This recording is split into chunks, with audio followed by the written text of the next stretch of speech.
raditu billahi Muhammadina wa bi Muhammadin nabiyya wa rasulah bil Qur'ani imama. Alhamdulillahirabbil alamin wassalatu wassalamu ala asrofil anbiya'i wal mursalin wa ala alihi washabihi ajmain amma ba'du. Terima kasih kepada tidak lupa kita sanjung sajikan rasa syukur kita kepada Allah Subhanahu wa taala beserta Nabi Muhammad SAW yang telah memberikan kita kesempatan pada pagi hari ini sehingga kita dapat mengikuti kajian yang luar biasa ini yang dipersembahkan oleh Kadif kajian dari divisi Kiske Kops Pewati Aceh. Dan hormat saya kepada seluruh para hadirin, khususnya kepada koordinator Kops Pewati, koordinator Korpus Kop Pewati yang diwakili oleh Kak Nida, dan serta saya lihat tadi ada beberapa Kak Aisyah Khairil juga berhadir selaku Kadif Kiske dari Korpus. Kemudian tidak lupa juga saya ucapkan terima kasih kepada Ketua Umum PWPI Aceh yang telah berhadir, dan juga ada beberapa dari brigade, yaitu Komandan PWPI Aceh Muhammad Febrian Randy Saputra. Oke. Dan seluruh peserta yang telah berhadir pada pagi hari ini yang sangat luar biasa, sangat semangat dalam mengikuti kajian hari ini. Dan saya selaku Kops Pewati Aceh sangat berterima kasih kepada seluruh panitia dari divisi Kiske Kops Pewati Aceh yang mana pada hari ini diketuai oleh Rahmi Sapitri selaku moderator, dan juga Mawadah selaku sekretaris panitia, dan seluruh teman-teman peserta yang berhadir pada pagi hari ini yang sangat saya banggakan. Semoga kajian ini, kajian isu jilid 1 ini dapat menampung, dapat menjadi celengan kita untuk memberikan solusi permasalahan yang terjadi di isu sekarang, yaitu perempuan dan anak, dan isu-isu strategis lainnya yang wajib kita kaji selaku perempuan dan bahkan aktivis Muslim, sehingga tidak terjadinya lagi seperti miss terhadap kajian-kajian yang menurut kita itu adalah perlu kita kaji, namun kita menganggapnya itu sesuatu hal yang tidak penting gitu. Nah, saya berharap semoga media ini menjadi wadah kita untuk para pelajar putri, bahkan pelajar se-Aceh maupun senasional, untuk mendapatkan pembinaan secara langsung dari Kops Pewati Aceh dalam menangani isu-isu perempuan, isu anak yang sering kerap terjadi gitu. Dan tidak lupa saya mengucapkan harapannya semoga kegiatan ini bisa berlangsung secara kontinu. Teman-teman sini semua istiqomah mengikutinya dari awal sampai akhir, dan tentunya kegiatan ini akan menjadi kegiatan rutin, dan maka tunggu saja.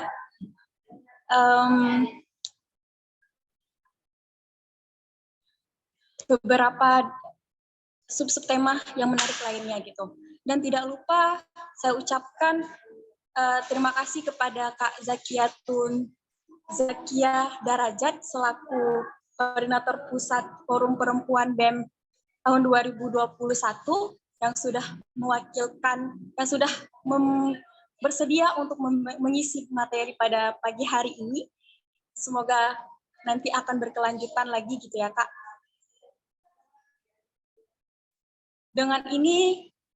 Sekaligus dengan ini saya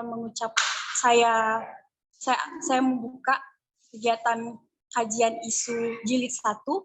Mari kita sama-sama baca Bismillahirrahmanirrahim. Kajian isu jilid 1 saya nyatakan dibuka. Baik. Mungkin hanya itu yang bisa saya sampaikan. Wabillahi taufiq wal hidayah.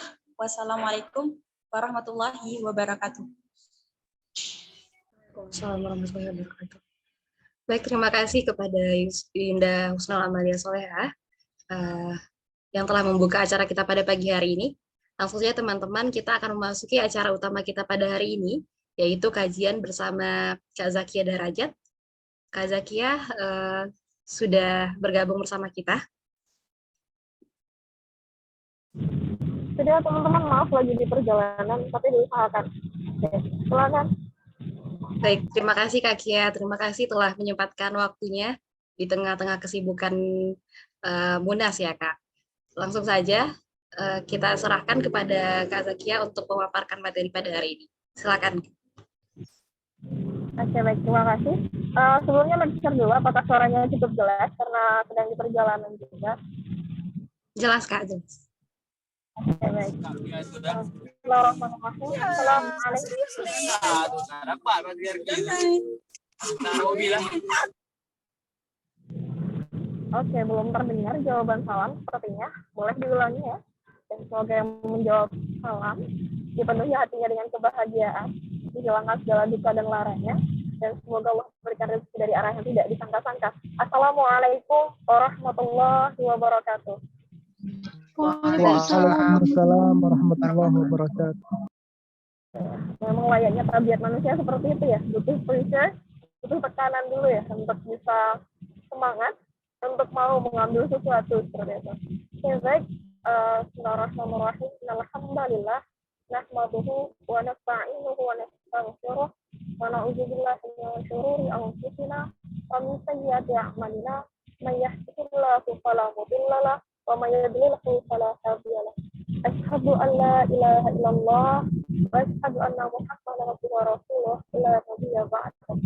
Alhamdulillah, segala puji syukur bagi Allah yang telah menyempurnakan segala nikmatnya hingga kita masih sama-sama dapat berkumpul ya dalam ruang tubuh, dalam ruang perbaikan diri, dalam ruang-ruang yang insya Allah dari ruang-ruang ini pula pengetahuan kita semakin bertambah dan semoga keilmuan itu kembali bertambah dan semakin banyak kebermanfaatan yang bisa kita bagikan.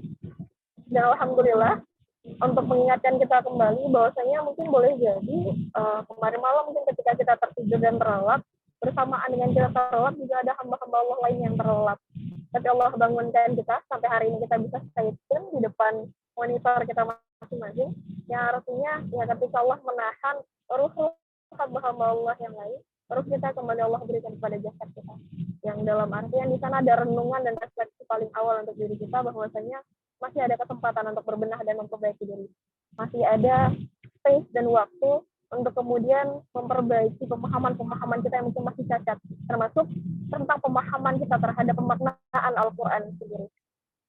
Kemudian salawat beriringkan salam, tidak henti-hentinya kita haturkan kepada junjungan kita, Nabi besar Muhammad Sallallahu Alaihi Wasallam, dengan senantiasa mengucapkan Allahumma salli ala Sayyidina Muhammad wa ala ali Sayyidina Muhammad.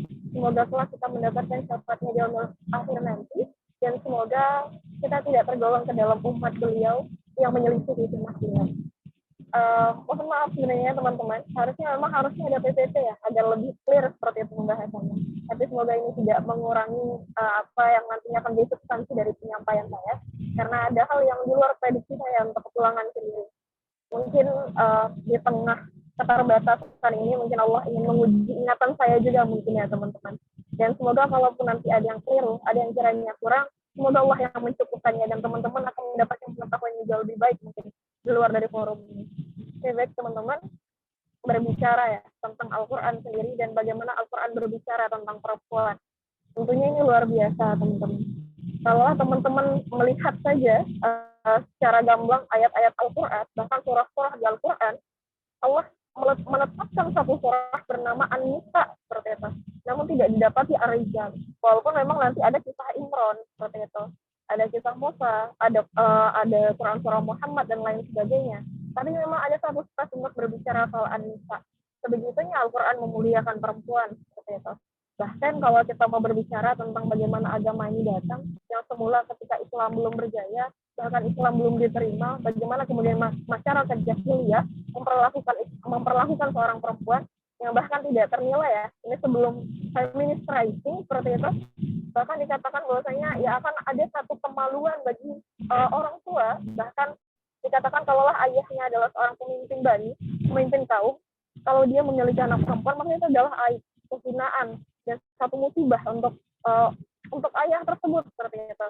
Sampai kalau kita kilas balik lagi ceritanya bagaimana zaman jahiliyah, perempuan dikubur hidup-hidup, dia tuh akan ke dalam kubur. Bahkan memang kalau bisa ya seorang ibu itu ketika melahirkan di tengah padang pasir yang tandus, jadi kalau sudah kelihatan kelamin anaknya perempuan, maka kubur saja hidup-hidup seperti itu. Sebegitunya zaman jahiliyah. Dan ketika Islam datang, kita lihat bagaimana Rasulullah memperlakukan putrinya Fatimah, dia angkat di atas pundaknya, ya walaupun kemudian dilempar kotoran onta, tapi dari sana kita bisa melihat bahwasanya Rasulullah ingin mengatakan yang ada di pundaknya adalah pemilik rahim peradaban, yang ada di pundaknya adalah seorang perempuan yang patut dimuliakan seperti itu. Jadi kalau teman-teman hari ini masih berbicara soal narasi kesetaraan macam apa yang sebenarnya teman-teman cinta seperti itu? Ya kan ya, kalau teman-teman bicara soal hari ini narasi gaungan kesetaraan gender seperti itu, perempuan harus setara dengan kaum laki-laki. Teman-teman harus duduk dulu pada konsep apa yang dimaksudkan setara. Kalau teman-teman kalau teman-teman membaca buku soal hakikat kedudukan perempuan dalam Islam, teman-teman nyaris tidak akan ditemukan kata setara. Karena memang tidak mungkin dan mustahil ada sebuah kesetaraan antara laki-laki dan perempuan. Kita diciptakan dengan fisik yang berbeda, dengan kemampuan yang berbeda, dengan cara pandang yang berbeda, dengan olah pikir yang berbeda, bahkan masa otot yang berbeda, teman-teman. Dari mana bisa setaranya? Dan inilah kalau misalnya teman-teman tidak memahami bagaimana kedudukan perempuan dalam Islam dengan baik, maka teman-teman akan jatuh pada narasi-narasi yang ini keliru seperti itu. Bahkan nanti narasi-narasi Al-Quran yang diselewengkan atau tidak lagi pada pemaknaan baksinya, teman-teman. Jadi kalau seandainya teman-teman pernah membaca buku yang ditulis oleh Buya Hamka juga bagaimana soal ya bicara tentang perempuan, yang sebenarnya Buya ingin membicarakan tentang bagaimana kedudukan perempuan dalam Islam, ya jelas bahwasanya perempuan dalam Islam dimuliakan. Nah, kalau kita bicara soal hierarki kata ya teman-teman, kata itu ada mulia, kemudian setara, yang di bawahnya adalah kehinaan, seperti itu teman-teman. Nah, kalau seandainya ada narasi, ayo kita perempuan harus setara dengan kaum laki-laki, setara macam apa yang dicinta teman-teman. Sementara Islam sudah menempatkan perempuan pada posisi yang mulia. Kenapa teman-teman mau turun ke kata yang paling middle seperti itu? Nanti ujung-ujungnya ke yang paling bottom, ya ini kehinaan. Sudah diberikan satu posisi mulia yang artinya ada pada hierarki kata tertinggi. Kenapa teman-teman mau ada di posisi tengah seperti itu? Yang awalnya teman-teman dimuliakan, kenapa minta setara? Nah, ini bisa kita asumsikan bahwasanya perempuan-perempuan masih berteriak untuk meminta sebuah kesetaraan.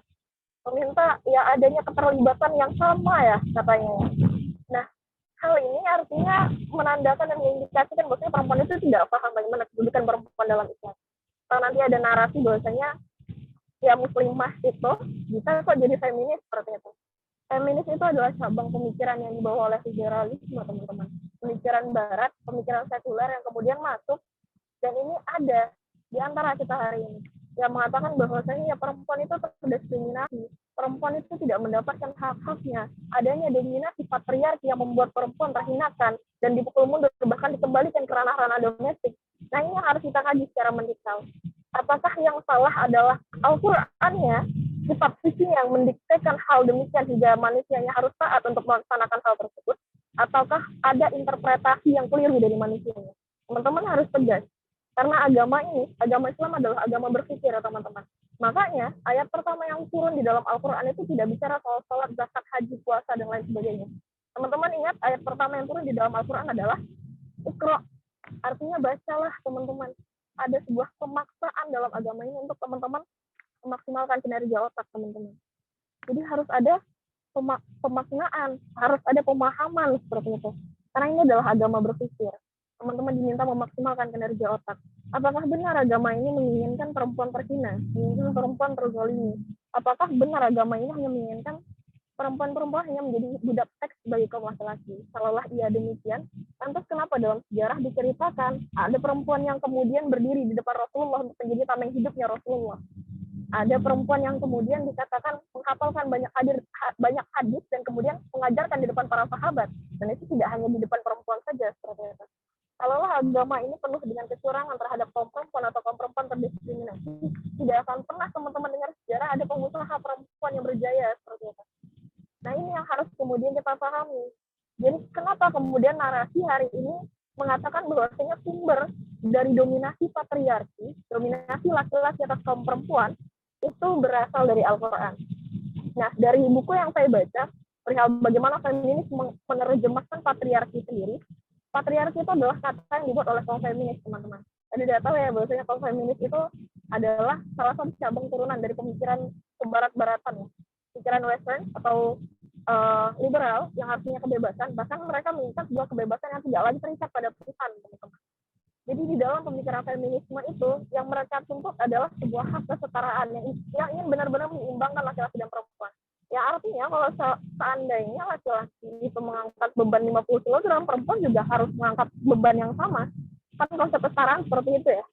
Nah jadi kalau misalnya kita mau membedah lagi bagaimana Al-Quran, bagaimana kitab-kitab agama samawi, rata-rata ada bercerita ya mayoritas ya bagaimana Alkitab, bagaimana Al-Quran, bagaimana kemudian Taurat juga bercerita tentang bagaimana Adam dan Hawa, atau nanti teman-teman kenalnya Eden and Eve ya kalau seandainya di Alkitab sendiri. Jadi di dalam sana diceritakan bahwasanya di dalam pemaknaan selain Al-Quran yang ada di dalam Alkitab, ternyata diceritakan bahwasanya kenapa Adam terusir dari surga itu adalah akibat godaan dari seorang Hawa. Padahal Al-Quran tidak pernah berbicara soal penggodaan Hawa yang menyebabkan Adam terusir dari dalam surga. Tapi ternyata di dalam narasi Alkitab dituliskan dengan gamblang. Perempuan itu yang menggoda Adam hingga Adam terusir dari surga. Dan akhirnya pemaknaan Alkitab tadi hidup dan tumbuh subur di masyarakat Eropa saat itu, terutama di agama Katolik saat itu. Bagaimana kemudian mereka mengatakan bahwasanya apa-apa yang dititahkan oleh pendeta adalah titah yang kemudian ini datangnya langsung dari Tuhan, termasuk bagaimana mereka memandang posisi seorang perempuan. Alkitab berbicara soal perempuan adalah makhluk penggoda, ternyata ini hidup dalam hidup dalam kontrak berpikir masyarakat Eropa saat itu. Jadi khusus kaum laki-lakinya memandang bahwasanya perempuan itu hanyalah budak seks, tidak ada hak politik untuk perempuan, tidak ada hak untuk berpendidikan. Bahkan kalau seandainya ada perempuan yang tampak cerdas, seandainya ada wabah yang terjadi di suatu kampung dan perempuan mendapati obatnya, si perempuan tadi harus siap-siap ditangkap dan dihukumi inkuisisi di gereja. Ya hukumannya apa teman-teman? Hukumannya adalah adanya tombak yang ini ditancapkan dari kemaluan sampai ubun-ubunnya dan itu dipertontonkan untuk seluruh orang yang hadir di depan gereja seperti itu. Untuk membuktikan bahwa perempuan itu tidak boleh cerdas dan mereka menganggap bahwasanya kecerdasan perempuan ini adalah akibat dari terindikasinya mereka dengan para penyihir seperti itu. Jadi perempuan cerdas adalah para penyihir. Dan itu kenapa kalau seandainya teman-teman melihat bukti sejarah sampai hari ini adalah kalau teman-teman nonton film Switch atau Switch Hunter seperti itu, film-film tentang nenek sihir, itu rata-rata nenek sihir yang mukanya hancur itu perempuan kan teman-teman. Ada pernah didapati laki-laki nenek sihirnya? Nggak ada ya. Mereka bahkan nenek itu kan memang kata yang memang ditujukan untuk perempuan tua kan ya. Dan itu mereka memberikan gambaran yang sebegitunya perempuan. Kalau seandainya ada laki-laki yang pintar, kaum penyihir yang pintar dari laki-laki, mereka menamakannya magician. Seolah-olah memang orang-orang yang melakukan magis, ya kayak dukun-dukun seperti itu. Tapi kalau seandainya perempuan, mereka menafsirkannya adalah switch, dalam artian memang orang dengan muka buruk rupa yang membawa kejahatan abadi yang ini merusak tatanan yang ada seperti itu. Dan itu ternyata hidup dalam konsep berpikir masyarakatnya tidak salah kalau masyarakat Eropa mendiskriminasi kaum perempuan. Itulah yang menyebabkan akhirnya perempuan-perempuan yang tertindas tadi berkumpul dan kemudian bersuara seperti itu. Apapun lah masalahnya, ketika kita jama'i, ketika kita beramal jama'i, kemenangan akan ada di pihak kita. Termasuk apa yang dirasakan oleh perempuan-perempuan Barat saat itu. Ketika mereka tidak boleh mendapatkan hak pendidikan, ketika mereka tidak boleh keluar dari rumahnya, bahkan dijadikan hanya sebagai second sex seperti itu. Dan mereka dijadikan budak tuh bagi suaminya seperti itu. Sehingga rasa diskriminasi, kemudian tidak mendapatkan hak bahkan sebagai manusia, itu yang kemudian membuat mereka bergerak dan memberikan nama pergerakan mereka itu feminisme seperti itu. Dan nanti orang-orangnya itu adalah feminis ya. Nah jadi mereka bergerak dan bergerilya ya, salah satunya menurut mereka kalau kita ingin terbebas dari dominasi patriarki, dominasi laki-laki di atas kita, ya tidak bisa menikah. Betul. Kemudian ya kalau tidak menikah maka tidak akan ada dikotomi seperti itu. Ya kemudian ketika pun harus menikah ya tidak usah punya anak, perempuan itu bebas atas otoritas tubuhnya seperti itu. Ya kemudian mereka menganjurkan seluruh perempuan untuk bekerja, bahkan menjadi buruh-buruh kasar. Akhirnya mereka lihat, oh kenapa mereka sudah bekerja sama setara dengan kaum laki-laki kerasnya, kenapa gaji mereka tidak setara seperti itu.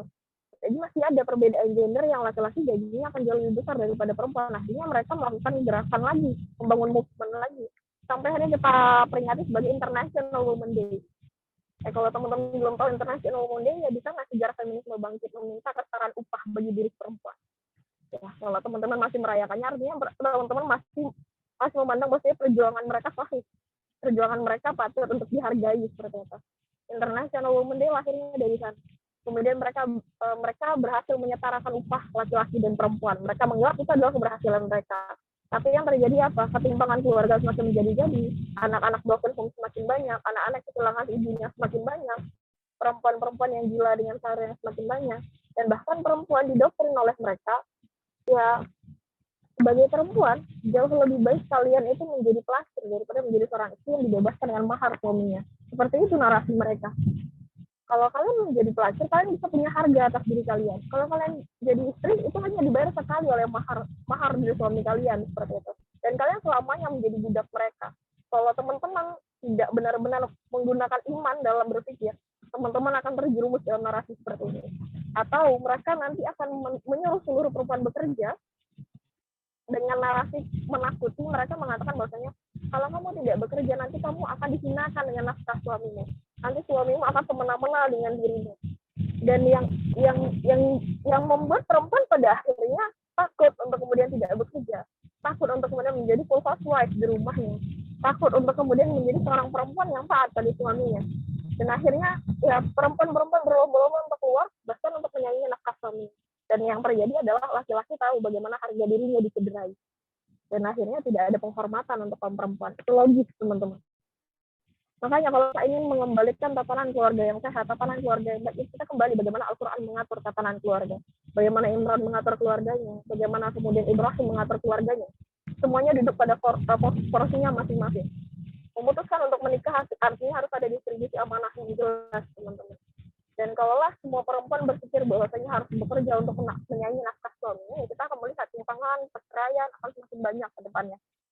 Karena tadi mereka tidak membawa iman dan ilmu dalam rumah tangga mereka. Padahal nafkah adalah sebuah kemuliaan untuk kaum perempuan, dan itu juga adalah harga diri kaum laki-laki. Dan juga ketika hal ini menjadi timpang, perempuan yang bekerja lebih keras, maka tidak akan ada pengasuhan yang efektif dan baik, dan akhirnya tidak akan ada generasi yang baik. Yang ada hanyalah generasi yang cacat, generasi yang tidak tumbuh dengan tanggung jawab oleh orang tuanya, seperti itu. Dan kalau seandainya teman-teman ada lagi yang mengatakan bahwa berarti memang perempuan itu tidak boleh bekerja ya kak, oh berarti benar Al-Quran yang melarang perempuan untuk bekerja. Teman-teman pahami dulu ini kenapa kita kemudian tidak boleh cepat mendefinisikan dengan keterbatasan akal kita. Kalau perempuan tidak boleh bekerja, bagaimana statusnya Khadijah sebagai seorang pengusaha? Bagaimana kemudian statusnya Aisyah sebagai seorang pengajar? Bagaimana kemudian para sahabat-sahabat yang lainnya? Bahkan dikatakan Aisyah itu pernah cemburu dengan Ummu Salamah karena Ummu Salamah itu pandai menyamak kulit onta seperti itu. Dengan samakan kulit tadi dia akhirnya mendapatkan pendapatan dalam artian uangnya sendiri juga financial stable. dengan keuangan itu, pada akhirnya dia bisa bersedekah lebih banyak. Itu kecemburuan Aisyah terhadap Ummu Salamah seperti itu. Karena dia pandai, tangannya mahir menyamak kulit. Dan ini seharusnya menjadi satu bentuk berpikirnya perempuan, kenapa saya harus bekerja. Dalam artian ya, kalau kita sudah selesai dengan diri kita sendiri, kita ingin memberikan kebermanfaatan di tengah umat.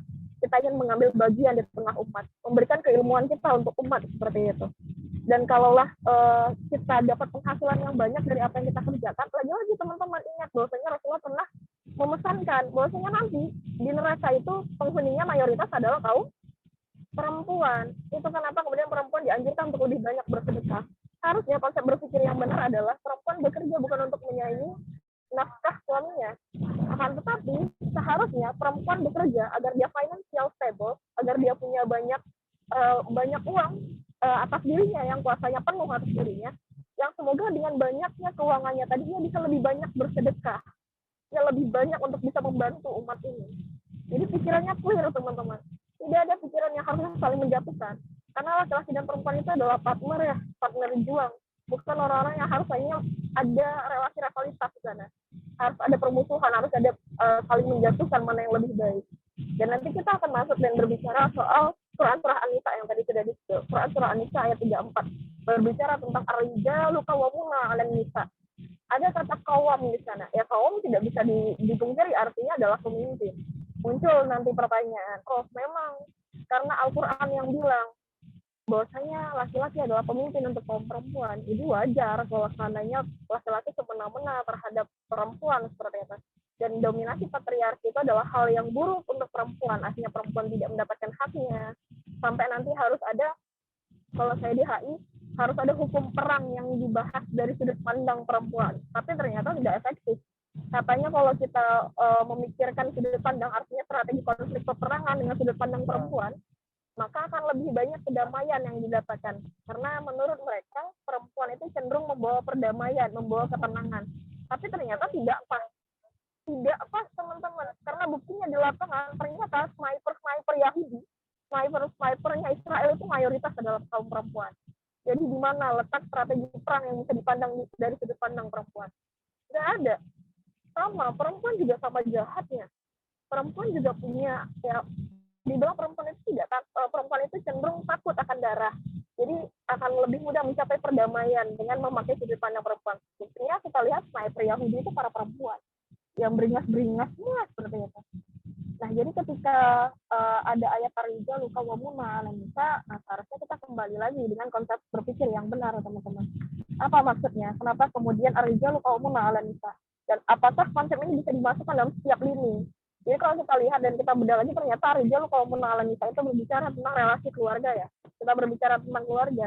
Siapa yang harusnya menjadi kawam? Dan sebenarnya di An-Nisa ayat 34 itu mutlak. Kawam atau pemimpin dari sebuah keluarga itu mutlak kaum laki-laki. Nggak bisa digeser lagi, teman-teman. Dan tidaklah Allah menurunkan sesuatu dan Allah keliru atas apa yang ia turunkan. Dan kalau seandainya kita hanya memaknai bahwa berarti seperti itu, berarti tidak boleh perempuan itu memimpin dalam forum, perempuan itu nggak boleh berorganisasi dan menjadi presma, perempuan itu nggak boleh kemudian mengambil andil menjadi pemimpin atas laki-laki. Nah, ini konsep yang harus kita perbaiki, teman-teman. Intinya hari ini kita berbicara oleh kapabilitas. Kalau teman-teman hari ini berorganisasi dan memang perempuan yang hadir dalam ruang-ruang berpikir tersebut lebih cakap, maka harus ada pengakuan seperti itu.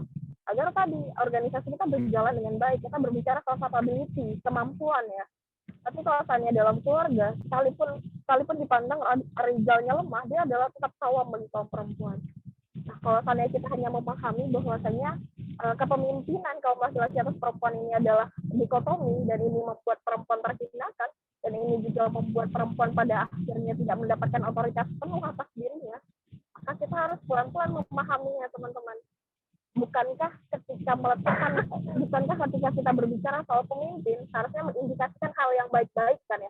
Orang yang harusnya mengayomi, orang yang seharusnya menjaga, orang yang seharusnya melindungi, orang yang akan memberikan tanggung jawab penuhnya untuk orang yang ia lindungi.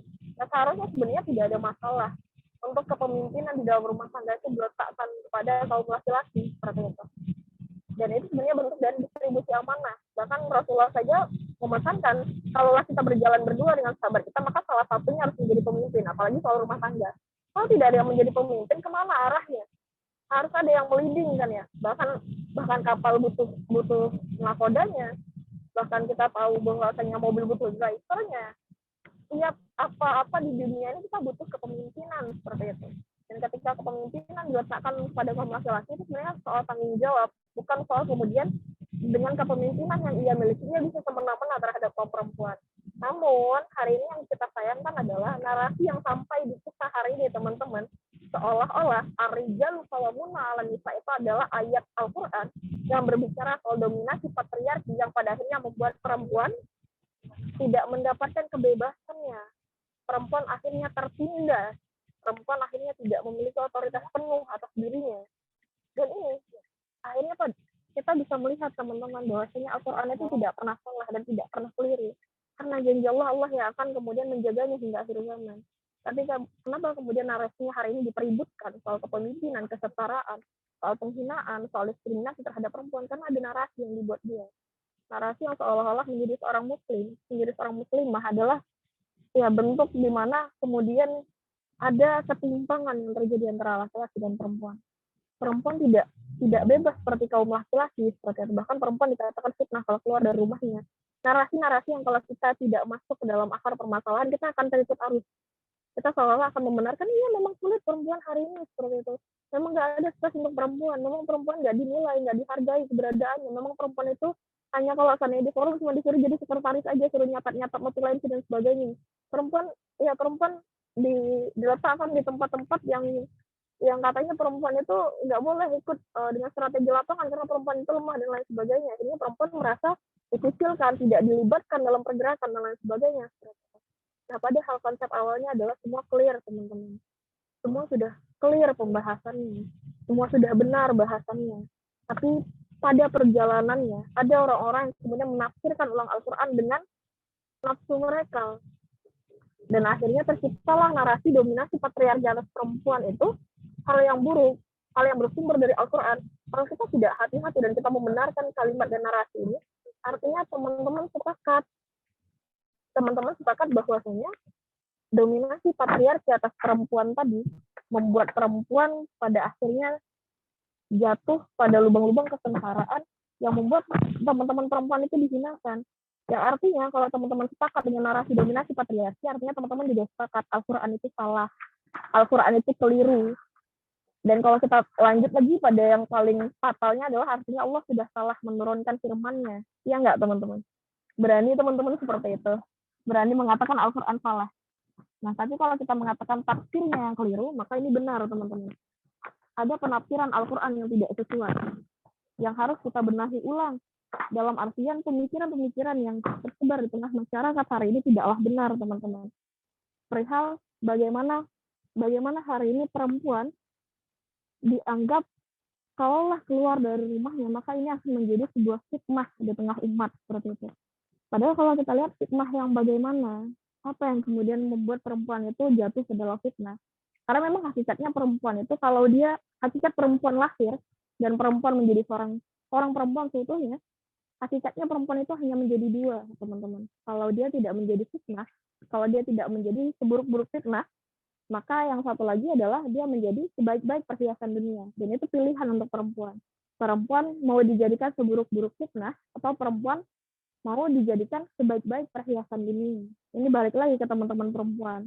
Kalau perempuan-perempuan ingin dimuliakan, ya kembali bagaimana Islam mengatur teman-teman. Nanti narasi yang akan berlanjut lagi adalah perihal bagaimana kemudian feminis mengatakan, sebentar ya,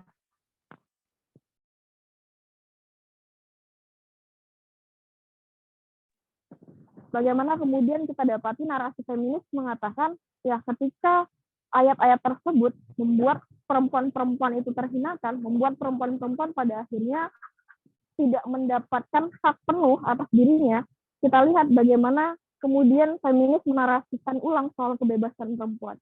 Yang mereka katakan adalah ya perihal kebebasan perempuan.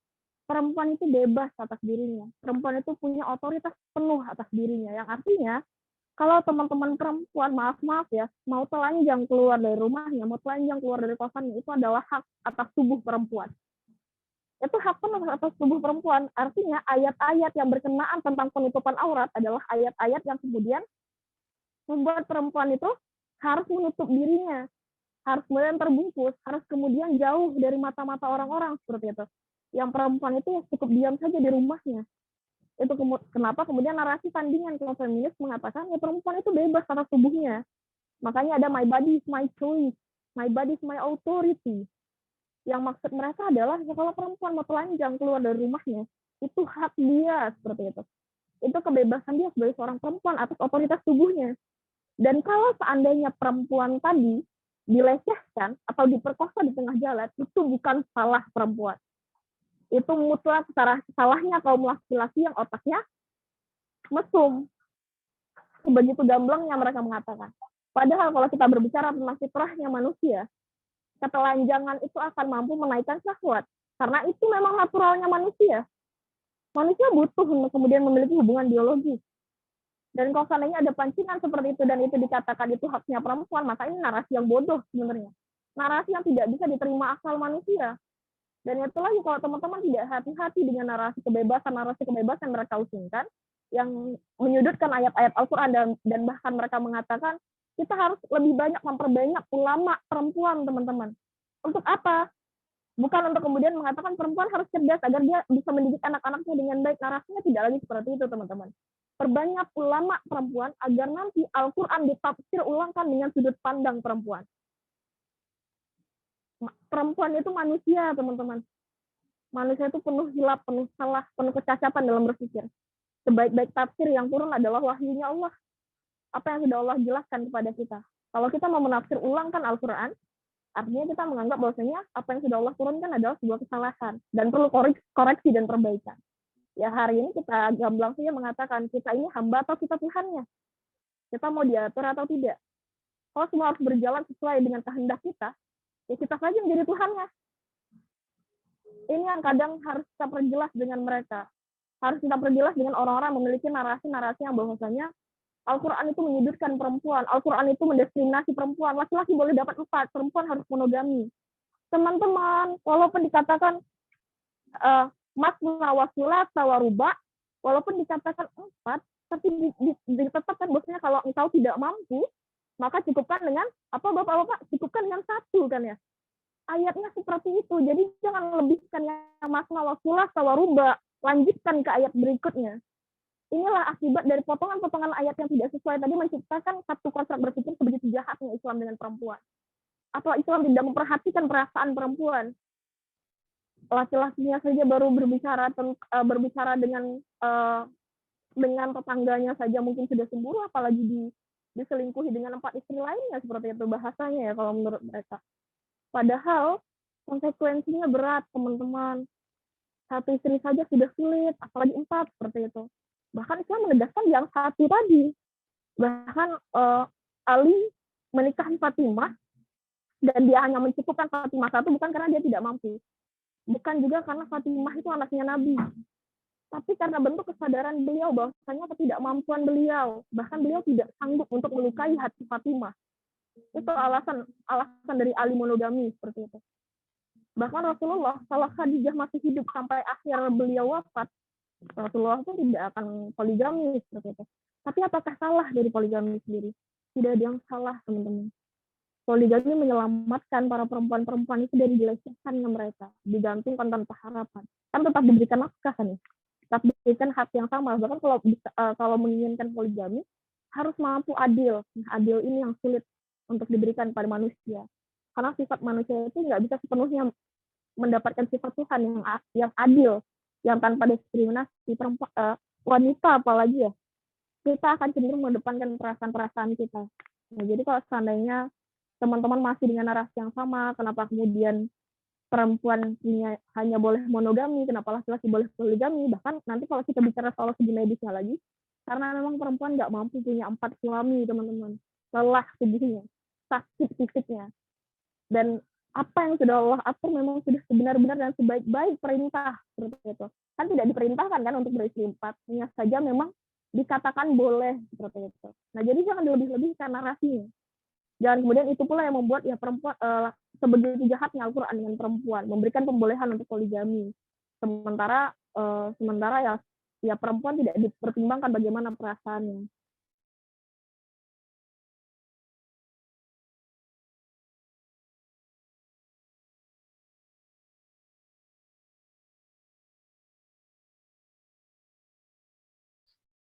Mohon maaf teman-teman, sepertinya ada kendala dengan pemateri kita. Kita tunggu sebentar ya. Apa yang kita baca? Ya, Bisa dilanjutkan. Barusan putus, Kak. Bisa lanjut. baik.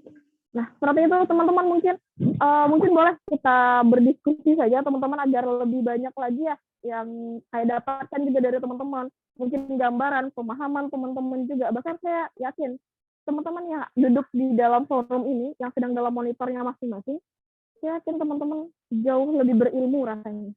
Dan teman-teman jauh lebih banyak pemahamannya. Jadi mungkin saya hanya sebatas mengajak teman-teman untuk berdiskusi dan mungkin reminder kembali seperti itu. Teman-teman, saya izin untuk absen, tapi saya tetap dalam sini karena baterai saya sudah semakin menipis ya. Nah, mungkin boleh dikembalikan dulu ke moderator. Baik, terima kasih Kak Kia. Jadi sebenarnya Islam sudah lama selesai dengan permasalahan perempuan. Islam telah selesai dengan kemuliaan perempuan. Hanya saja kaum Barat yang belum selesai dengan diskriminasinya, yang kemudian membangkitkan kaum feminis, yang nantinya mereka yang melahirkan narasi-narasi bahwa Islam melahirkan patriarki, gitu ya. Mungkin kita bisa masuk ke sesi diskusi.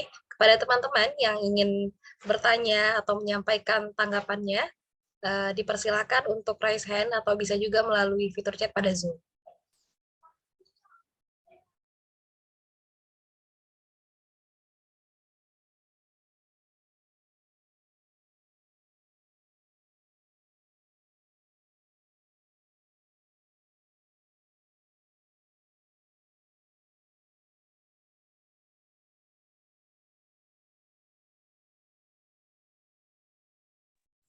Baik teman-teman, bagi yang ingin memberikan tanggapan, boleh silakan langsung raise hand atau boleh juga melalui fitur chat pada Zoom ya.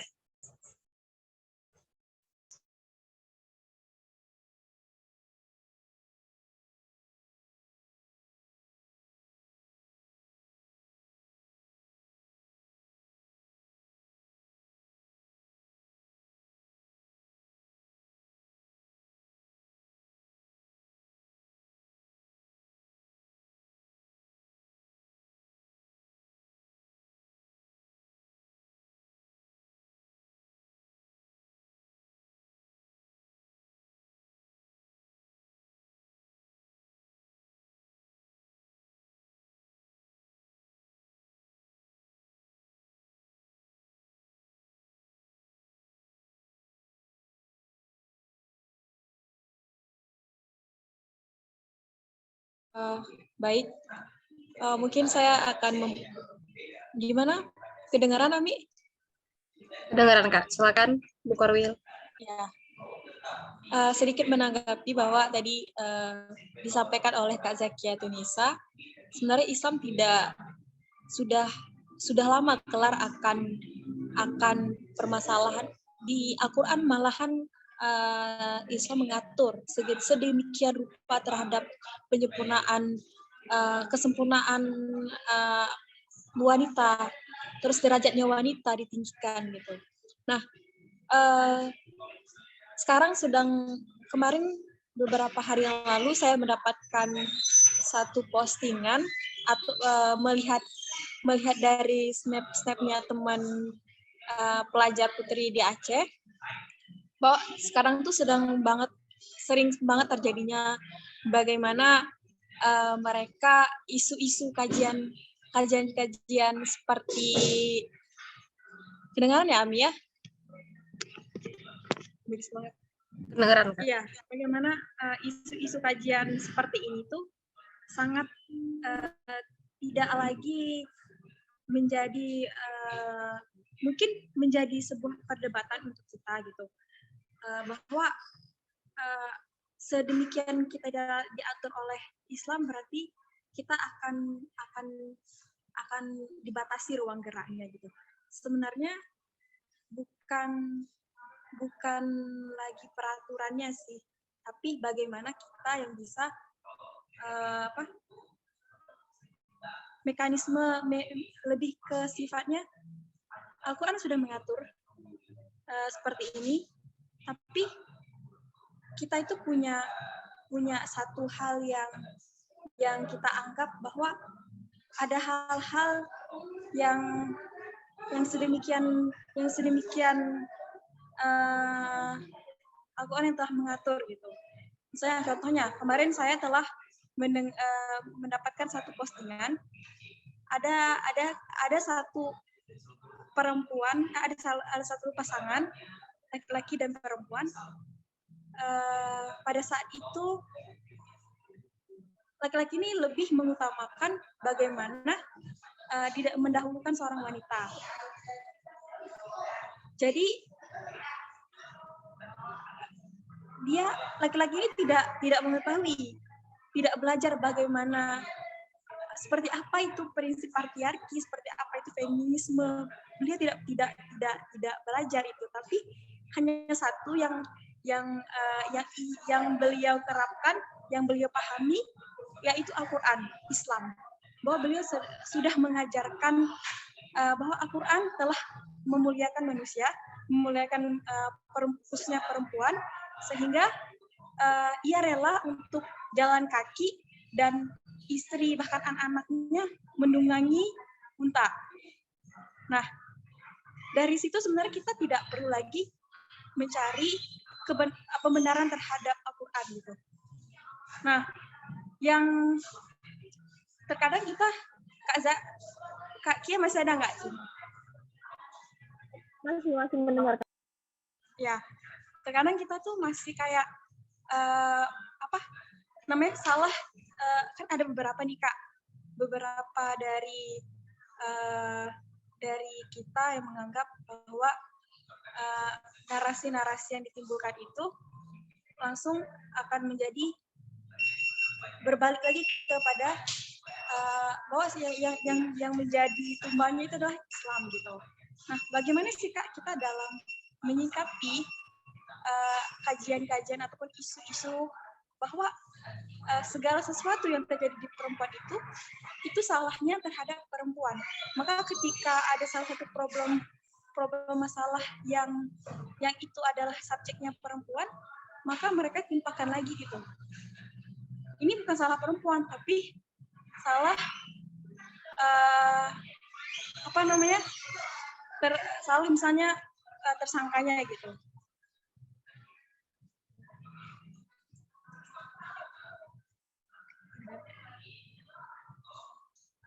Mungkin itu aja sih pemantik dari Husnul gitu Kak. Baik, terima kasih Yunda Husnul. Jadi sebenarnya cukuplah Al-Quran untuk menjadi pedoman bagi kaum laki-laki maupun kaum perempuan untuk tahu bagaimana Islam memuliakan perempuan ya. Mungkin ada tanggapan dari Kak Kia. Silakan Kak Kia. Oke, baik. Make sure dulu soalnya saya masih terdengar jelas. Jelas Kak. Ya, baik. Soalnya tadi baca ternyata di chat sempat tidak jelas ya caranya. Mohon maaf ya kalau tadi ada yang keliru ya. Semoga ya karena ilmu itu sifatnya nur, ilmu itu cahaya, semoga Allah yang menyempurnakan ilmunya. Dan ini itu hal yang konkret nih. Ya kita lihat bagaimana hari ini narasi-narasi yang tadi bersumber dari Al-Quran seolah-olah dijadikan narasi balikan untuk kemudian memusuhi Islam sendiri ya.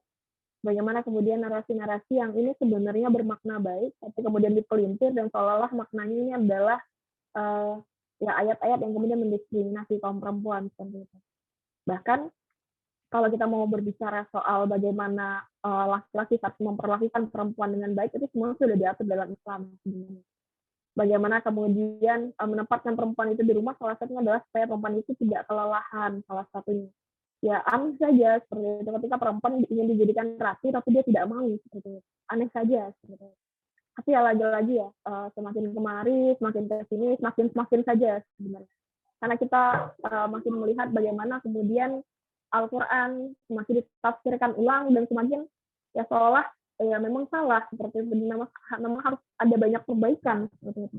Lagi-lagi kalau kita tidak menggunakan iman, maka kita akan terus berada dalam pusaran kebingungan teman-teman. Termasuk bagaimana kemudian ayat-ayat Al-Quran yang berbicara soal hukum waris. Kenapa akhirnya kalau orang-orang hanya memahami bacaannya saja, kan dibagikan kan ya, bahwasanya laki-laki akan jauh lebih dapat banyak dari kaum perempuan ya. Seperti itu kan Al-Quran membaginya ya. Bahkan dikatakan laki-laki dapat 2/3-nya ya kalau saya tidak salah, teman-teman, perempuan hanya mendapatkan 3/4 nih. Pokoknya laki-laki kalau misalnya ada sebuah harta, laki-laki dapat 2, perempuan dapat 1 seperti itu. Nah, ini di mana keadilan? Kan yang diinginkan adalah bagi saja rata dua-duanya. Kalau hartanya 4, ya 2-2 seperti itu. Kalau teman-teman berhentinya hanya sampai narasi seperti itu, ya artinya teman-teman tidak memahami agamanya dengan baik seperti itu. Kalau kita lihat lagi, bukankah laki-laki yang mendapatkan lebih itu juga punya tanggungan atas keluarganya, tanggungan atas perempuan-perempuan yang ditanggungnya? Kalau kita hanya melihat narasinya sebatas narasi separatis saja, kita hanya akan stagnan di kalimat ya bosnya ini memang ketidakadilan seperti itu. Kalau kita benar-benar mau melihatnya secara fair, teman-teman perempuan dapat 1 dan itu utuh untuk dirinya. Harta itu penuh kuasanya atas dirinya. Sementara laki-laki dapat 2, dia harus mendistribusikannya lagi pada perempuan yang ada dalam tanggung jawabnya. Iya kan ya? Jadi kurang adil di mana lagi Islam? Harta laki-laki balik ke perempuan juga seperti itu. Sementara perempuan dapat harta untuk dia sendiri, shopping sepuas-puasnya seperti itu. Jadi di mana narasi ketidakadilannya?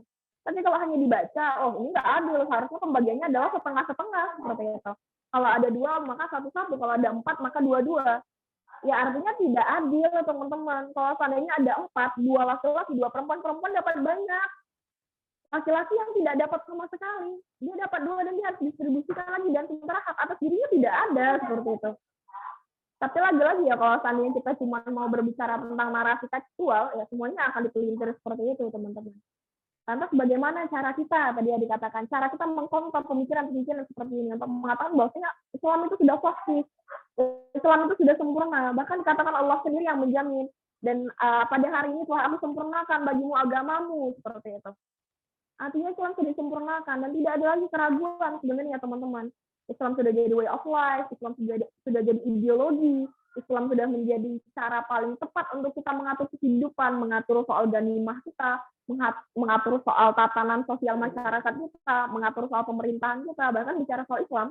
Islam itu ideologi yang harus kita pakai dari kita bangun tidur sampai kita mau membangun negara. Semuanya Islam seperti itu. Apakah kemudian ketika Islam yang menjadi satu bentuk sistem pemerintahan, apakah kemudian ini akan mengkerdilkan teman-teman yang beragama selain Islam? Enggak, ada aturannya lagi dalam Islam. Tapi seolah-olah hari ini narasinya cacat. Narasinya adalah ya ketika bicara soal Islam keras seperti itu. Bicara soal Islam bicaranya soal pembunuhan seperti itu. Bicara soal Islam bicaranya soal pertumpahan darah, hukumnya kejam seperti itu. Dan kalau hari ini pemenggalan kepala untuk kasus pembunuhan dianggap oleh Dukham, Deklarasi Hukum dan HAM Internasional dianggap bahwasanya ini adalah pelanggaran terhadap hak asasi manusia karena manusia seharusnya tidak dihilangkan nyawanya. Sementara ini bertentangan dengan narasi Islam.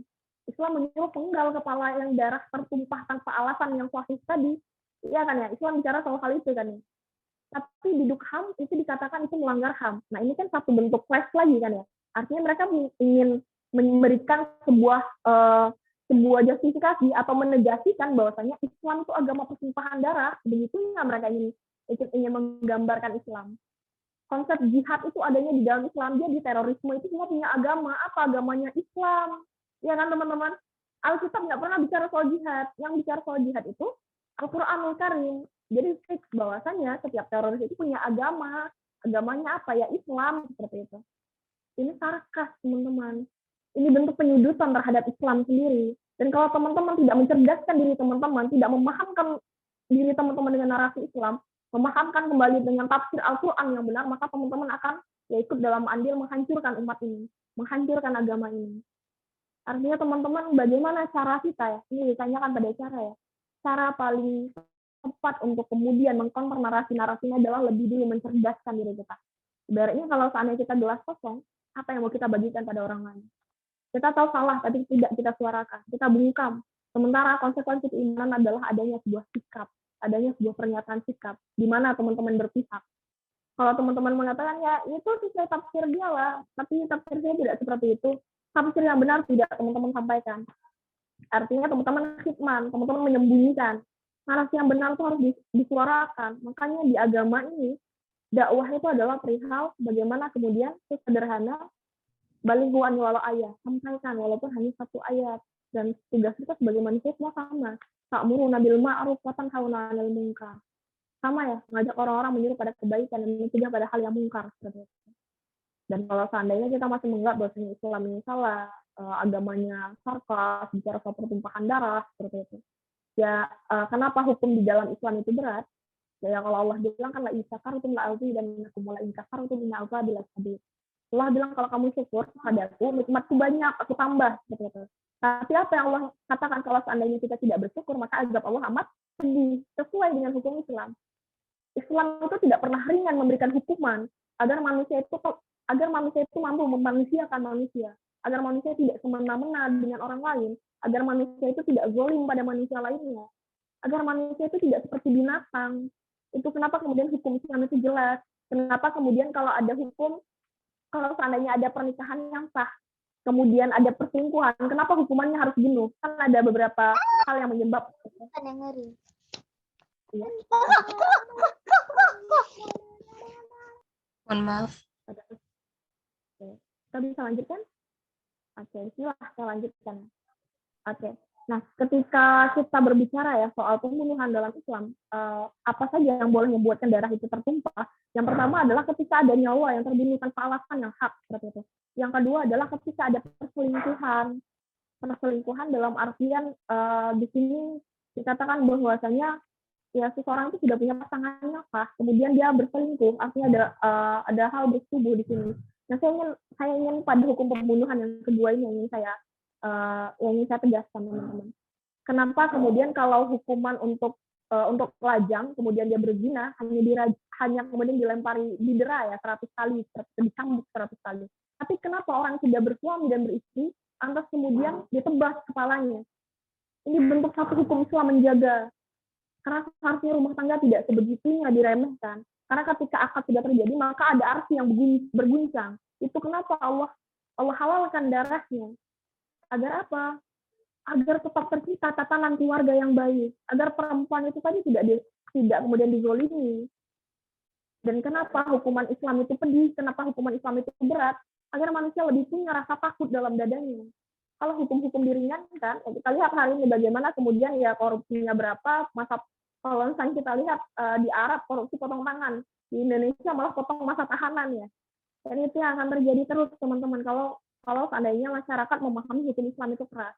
Padahal kerasnya hukum Islam tadi agar orang-orang di luar sana yang masih ingin berniat untuk membunuh orang lain, ingin berniat untuk selingkuh, tadi takut seperti itu. Karena terlihat ternyata halal darahnya seperti itu. Ya, tapi ini berbicara soal hal yang tadi, kita berbicara soal narasi yang kemudian dipelintir-pelintir dan seolah-olah Islam salah. Jadi ya bagaimana cara, tidak ada cara selain mencerdaskan diri kita sendiri. Karena harus ada umat yang kita selamatkan. Karena harus ada umat yang kita pahamkan. Paling tidak sederhana kita memahamkan keluarga kita. Karena kita dianjurkan kan ya, untuk menyelamatkan saudara kita dari api neraka. Seperti itu. Dan ya itu mungkin teman-teman, tapi kalau kita hanya mengandalkan akal kita yang terbatas dan cacat dan tidak mengedepankan keimanan kita, maka ya semuanya akan rusak seperti itu teman-teman. Dikembalikan dulu ke moderator. Baik, terima kasih Kak ya. Jadi jangan menerjemahkan Al-Quran dengan pikiran yang sempit dan jangan hanya secara tekstual gitu ya. Karena Allah telah mengatur dari berbagai konteks yang kadang luput dari pikiran kita. Oleh karena itu, berpikirlah dengan keimanan. Oke, Kak Kia, ini ada pertanyaan dari teman-teman melalui chat Zoom. Assalamualaikum warahmatullahi wabarakatuh. Saya izin bertanya Kak Kia, di antara banyaknya narasi feminis, yang paling menonjol salah satunya adalah narasi yang mengatakan jika Al-Quran dan hadis tidak otentik, karena ditafsirkan oleh manusia, yaitu pria, dan ada campur tangan tambahan pemikiran dari ulama penafsir tersebut, sehingga perlu ada pembaharuan tafsir terutama dengan menggunakan tafsir perempuan. Bagaimanakah pandangan Kak Kia tentang hal tersebut? Bisa langsung dijawab Kak Kia? Ya, terima kasih pertanyaan yang bagus ya. Tadi sudah saya jelaskan juga sebenarnya perihal tadi bagaimana kemudian hari ini ada narasi dikatakan bahwasanya kita harus memperbanyak ulama perempuan. Tujuannya apa? Bukan tujuannya untuk perempuan itu agar bisa menjadi para pemilik rahim peradaban yang baik, bisa mengajarkan anaknya dengan akidah-akidah yang benar. Tapi ternyata untuk kemudian menafsirkan ulang Al-Quran dari sudut pandang perempuan. Artinya mengkhususkan dan membuat perempuan itu lebih spesial di mata Al-Quran. Artinya ini ada salah satu bentuk justifikasi bahwasanya Al-Quran belum sempurna. Harus ada terus penyempurnaan. Padahal Allah sudah mengatakan hari ini telah sempurnakan bagimu agamamu. Dan bersama dengan penyempurnaan agama itu Allah kirimkan juga kitab suci yang sudah sempurna. Jadi jangan kemudian kita hari ini menempatkan diri kita sebagai manusia yang lebih berakal seperti itu, lebih menganggap posisi ini salah dan harus ditafsirkan ulang. Jangan-jangan penafsiran itu bukan karena kita menginginkan kebaikan untuk agama ini, tapi kita mengedepankan nafsu kita dalam penafsiran tersebut. Hati-hati ya teman-teman. Dan di sini bagaimana kemudian dikatakan, ya kenapa kemudian dikatakan Al-Quran itu adalah dominasi patriarki, karena ulama-ulama itu banyaknya kaum laki-laki ya.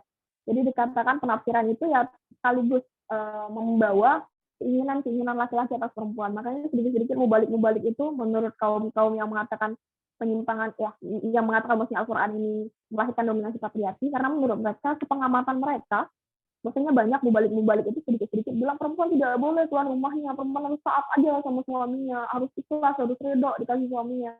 Nah ini, teman-teman, kalau teman-teman pernah baca di Yasin, hancurnya agama di tangan para dai, malah saya lupa namanya. Teman-teman ingat nggak bukunya? Hancurnya agama ini di tangan ulama, salah satunya seperti itu. Ketika ulama-ulamanya menafsirkan dengan kehendaknya sendiri. Dan akhirnya sampai di tengah umat, ya seperti itu narasinya. Seperti itu. Itu pentingnya ketika kita berilmu, ketika kita ingin menyampaikan, kita meminta bantuan kepada Allah, supaya hujah yang keluar dari lisan kita adalah perkataan yang benar. Perkataan yang tidak dilibing oleh nafsu-nafsu kita. Seperti itu. Dan kita tidak memungkiri bahwasanya ternyata banyak masih mubalik yang sedikit-sedikit guyonannya soal poligami. Kalau sedikit menganjurkan bapak-bapak yang kaya untuk poligami.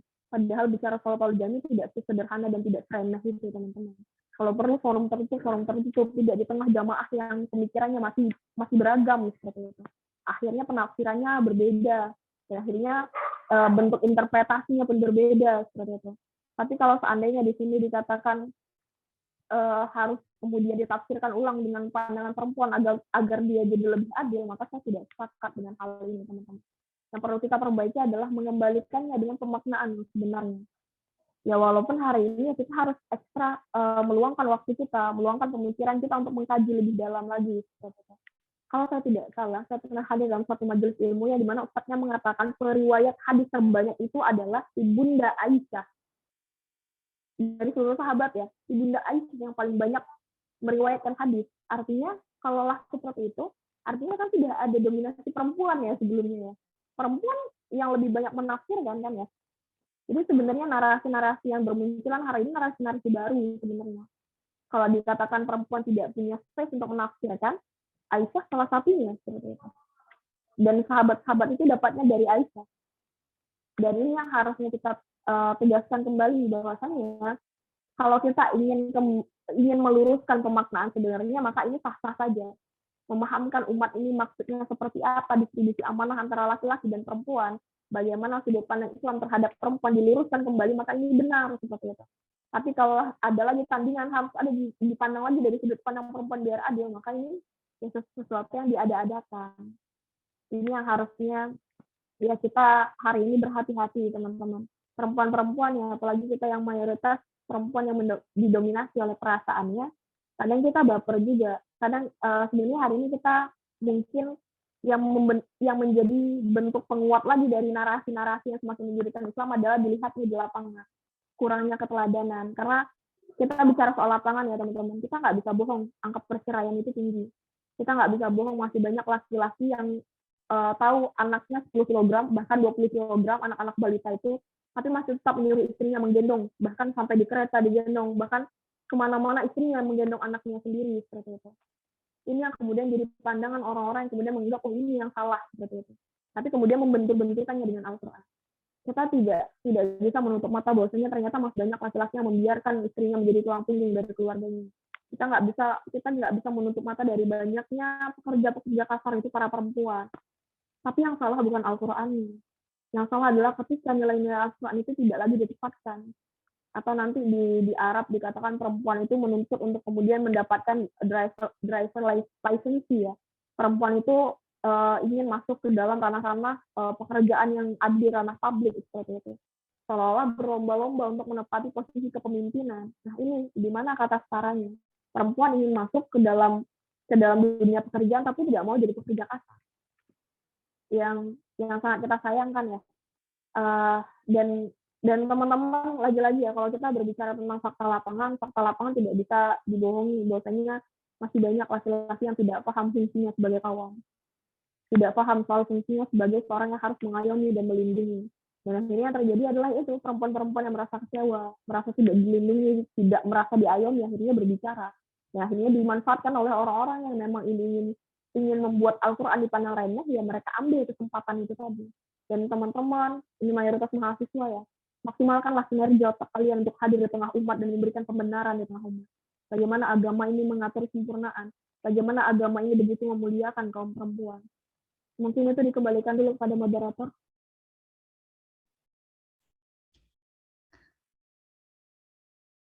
Baik, terima kasih kepada Kak Kia.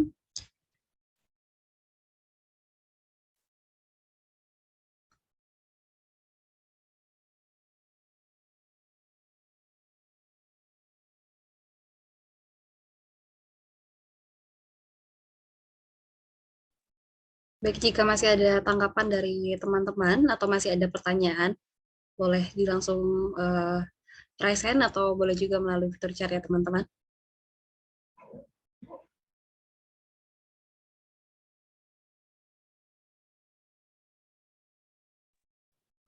Baik, ini ada Nurul dari PIWati Jabar ya.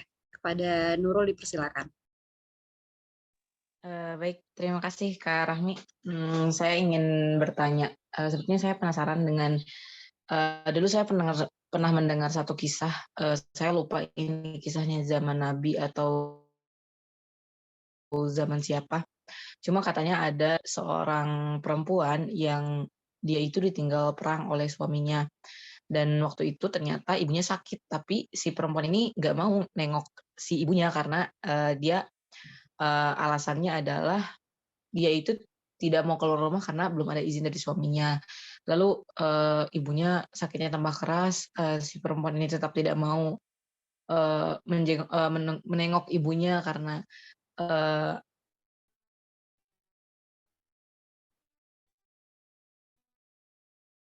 tidak ada izin dari suaminya. Dan bahkan ketika ibunya meninggal, dia sampai tidak datang juga yang ibunya gitu karena ya dia nggak ada izin dari suaminya. Dan dulu guru saya mengangkat kisah itu sebagai kisah yang sangat luar biasa gitu, ketaatan terhadap istri terhadap suaminya, dan itu dikatakan bahwa ketika maka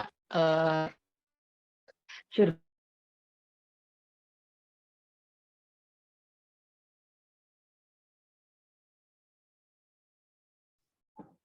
Maaf Nurul, masih terdengar?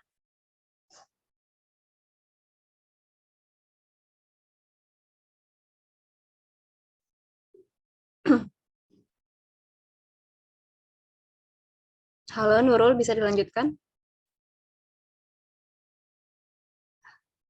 Baik.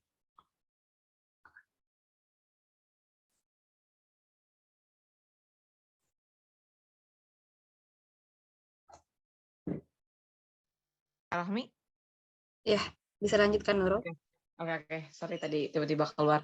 Nah, tadi kan ya bahwa ketika seorang perempuan itu sudah menikah, kan tadi sudah jelas ya bahwa ayat ar-rijalu qawwamuna 'alan nisa itu sebetulnya konteksnya untuk seorang yang berumah tangga gitu. Ketika perempuan dan laki-laki telah menikah, maka yang jadi qawwam adalah laki-laki.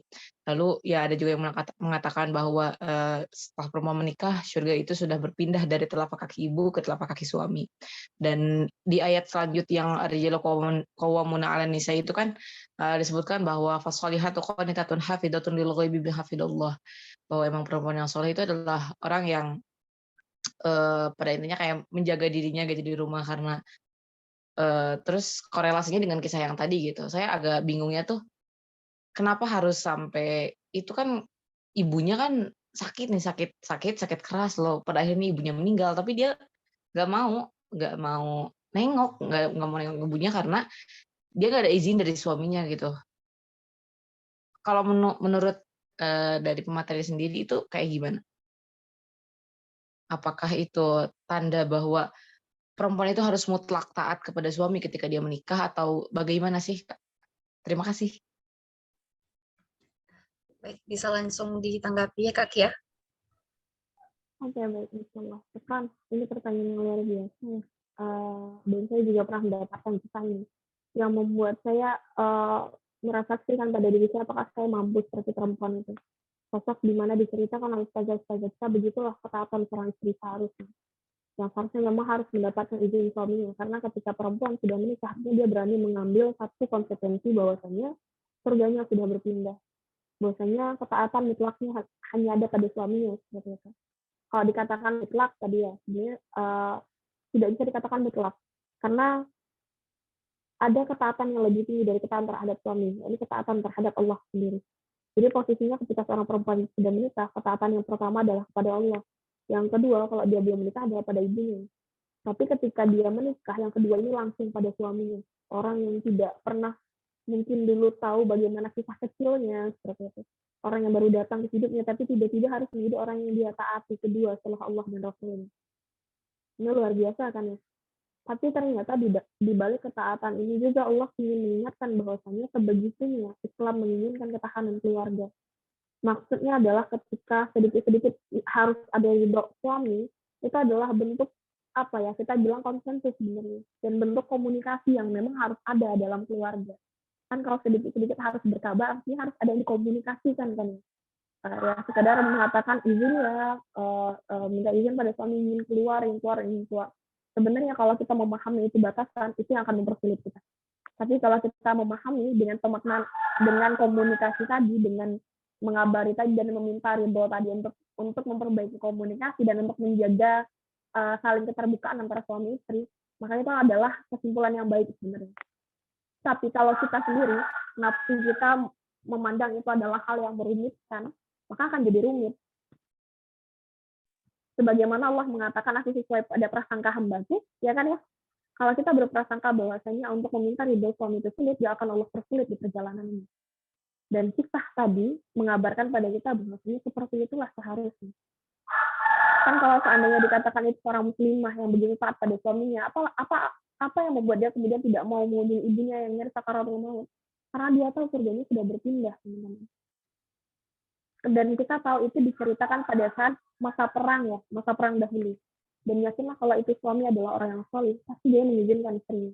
Tapi yang diinginkan oleh istrinya tadi adalah justifikasi. Maksudnya penegasan bahwasanya iya benar suaminya sudah meridhoinya untuk pergi menuju ibunya. Tapi itu kan yang belum beliau dapatkan kan. Dan hari ini itu tidak akan terulang, teman-teman. Itu hanya saksi cerita sejarah bahwasanya sebegitunya perempuan untuk taat seperti itu. Tapi kalau hari ini tidak akan mungkin terjadi yang seperti itu lagi. Yang terjadi yang hari ini kita tahu bahwasanya komunikasi sudah bisa melalui gadget kita masing-masing, ya kan ya. Saudara untuk mengabarkan ini pergi ke rumah ibu dan laki-laki yang dia soleh yang sudah mengambil perempuan dari ibu dan ayahnya, dia akan punya perasaan di dalam dadanya bahwasanya dia harus membahagiakan perempuan yang sudah dibesarkan mati-matian oleh ayah dan ibunya, yang sudah dicerdaskan mati-matian oleh ayah dan ibunya, yang sudah dinafkahi sampai besar sampai jadi cantik oleh ayah dan ibunya. Dan dia mengambil barang yang sudah matang seperti itu. Dan laki-laki kalaulah dia membawa iman dalam dadanya, dia akan turut memuliakan orang tua dari istrinya. Karena itu konsekuensi logis dia mengambil anak dari ayah dan ibu. Memberi mahar itu tidak cukup untuk melunasi bagaimana kerja keras jerih payah seorang ayah memberikan nafkah yang terbaik untuk anak perempuannya. Dan kalau laki-laki paham dengan agama, maka dia akan tetap memuliakan istrinya dan memuliakan keluarga istrinya seperti itu. Tapi hari ini kadang yang kita sulitkan, banyak orang-orang menikah tapi kemudian gagal untuk memuliakan keluarga-keluarga pasangan-pasangannya. Dan berangkat dari kisah tadi, itu menjadi salah satu bentuk di mana ya seperti itu ketaatan perempuan. Dia menginginkan izin dulu dari suaminya, apakah perempuan itu bersalah? Tidak. Dia mendapatkan pahala atas kesikohannya dari janji pernikahannya untuk tetap mendapatkan ridho suaminya. Dan apakah kemudian dia akan menjadi anak yang durhaka? Tentu tidak, teman-teman. Bahkan ibunya meninggal dunia dalam kondisi dia mendapati seorang anak yang solihah dan akan menjadi amal jariah untuk orang tuanya. Tapi kalau kita menginterpretasikan cerita tadi dengan bentuk bahwasanya Islam begitu tegas mengatur hal tersebut, akhirnya tidak ada yang fleksibel. Maksudnya tidak bisa perempuan itu pergi dulu untuk menemui ibunya, kan tidak ada masalah kalau ibunya seperti itu. Tidak juga dia menemui orang lain seperti itu. Nah, jadi di sini teman-teman, kalau kita memaknainya dengan pemaknaan yang menurut kita ini menyulitkan, ya akan sulit jadinya. Tapi kalau kita memaknainya dalam bentuk ketaatan yang maksimal, ya akan baik jadinya. Seperti itu. Kalau si perempuan tadi keluar dari rumahnya seperti itu, tanpa ridho suaminya nih, tanpa berkabar dulu pada suaminya yang tadi pergi ke medan jihad, bagaimana kalau misalnya dia mati di tengah jalan? Ya tadi yang sakaratul ibunya kan ya, tapi masalah ajal ada yang tahu teman-teman. Banyak orang sakaratul maut di kanan, tiba-tiba yang mati di kiri kan ya. Banyak orang yang kemudian menjenguk orang yang sakit, tiba-tiba pulang menjenguk orang sakit, dia pula yang meninggal kan ya. Itu yang ditakuti oleh perempuan tersebut. Ketika dia keluar dari rumahnya tanpa ridho suaminya, dia meninggal lebih dulu dari ibunya. Sehingga ketika ibunya meninggal dunia bukan kesalahannya karena tidak mendapatkan izin dari suaminya. Komunikasi saat itu tidak ada. Tidak ada yang bisa dikirimkan pesan melalui siapa, pesan bisa disampaikan dia mau keluar rumah ingin mengurusi ibunya di detik akhirnya seperti itu. Dan inilah teman-teman, ya konsekuensi menjadi seorang istri adalah ya menyerahkan seutuhnya diri kita, kemudian ketaatan kita pada Allah dan Rasulnya, kemudian pada suami kita. Seperti itu. Ini bahasan yang cukup berat ya, karena saya juga belum masuk ke sana. Dan untuk perempuan-perempuan juga belajarlah dari sekarang bagaimana kemudian kita menekan ego kita, menginginkan menekan kehendak kita yang kadang tidak penting seperti itu. Kembali belajar sabar lebih banyak, karena perihal membangun rumah tangga ternyata tidak sesederhana itu teman-teman. Dan contoh tadi menurut saya adalah contoh konkret yang seharusnya ini tetap menjadi cerita yang akan tetap kita ceritakan. Sebegitunya lah bentuk ketaatan. Dan ibu tadi tidak akan merugi membesarkan anak yang begitu taat pada suaminya. Dia dapat get point itu ibunya. Bakal dapat pahala membesarkan anak yang solihah, kayaknya amal jariah untuk bekal dia menghadap Rabbnya. Mungkin seperti itu, dikembalikan ke moderator. Baik, terima kasih Kak Cia. Jadi esensi dari kisah tadi bukan bentuk pengekangan dalam Islam gitu ya, tapi adalah bentuk komunikasi ketahanan keluarga dan bentuk ketaatan dari seorang istri kepada suaminya. Baik, jika ada masih ada tanggapan dari teman-teman, dipersilakan untuk raise hand atau dapat melalui fitur chat.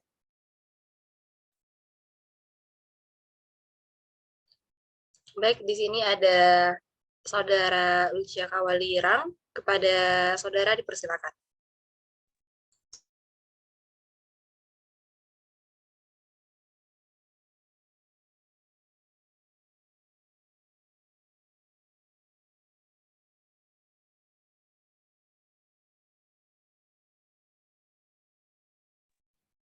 Ya, silakan saudara Lucia.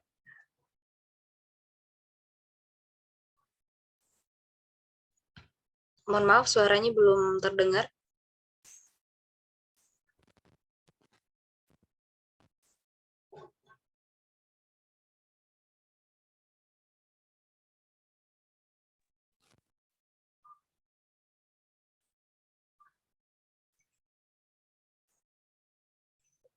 Oke, mungkin kalau nggak bisa secara langsung, bisa melalui fitur chat ya.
Baik, saya bacakan pertanyaan dari Saudara Lucia.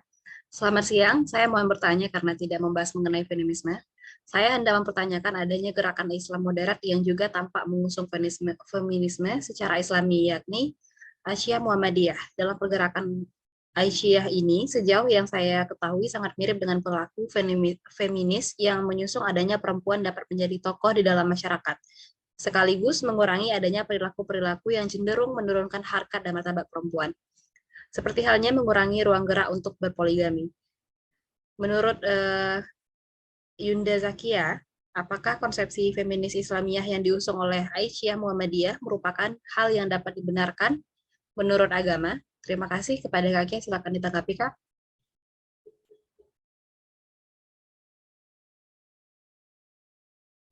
Oke, baik. Baik, Sir, suara saya masih terdengar jelas? Terdengar, Kak. Oke, baik. Kita berbicara tentang bagaimana Islam dan feminisme sendiri ya. Dan dikatakan bahwasanya ada beberapa kelompok-kelompok Islam seperti itu yang mulai menampilkan wajah Islam moderat ya. Islam yang katanya harus mengikuti perkembangan zaman seperti itu. Jangan dikatakan harus adanya modernisasi dalam beragama seperti itu. Salah satunya adalah perihal bagaimana kemudian menghadirkan perempuan untuk menjadi tokoh-tokoh publik ya. Sebenarnya hari ini kan kita berbicara tentang kondisi zaman hari ini ya. Kalaulah saya pernah mendengar Hanan Ataki di ceramahnya mengatakan kalau hari ini dulu saat masa Khadijah, Fatimah, dan kemudian Ibunda Aisyah itu ada sosial media, maka mereka akan jadi tokoh-tokoh publik sebenarnya. Jadi hari ini sebenarnya untuk menjadikan perempuan itu tokoh publik sebenarnya tidak ada yang salah. Tapi kalau menjadikan perempuan sebagai tokoh publik yang kemudian mengusung soal kebebasan perempuan yang memberikan narasi bahwasanya ada ketimpangan kuasa antara laki-laki dan perempuan, nah ini yang sebenarnya menjadi masalah hari ini. Kalau dikatakan bahwasanya ada kelompok-kelompok Islam yang mengusung Islam yang seperti feminis seperti itu, nah, maka kita harus duduk pada konsep pemahaman yang benar, teman-teman. Tidak ada irisan antara feminisme dan Islam sendiri. Islam punya pengaturan khusus untuk perempuan, sementara feminisme juga punya cara pandangnya terhadap perempuan kan ya. Kedua-duanya adalah ideologi dan nggak bisa saling beririsan.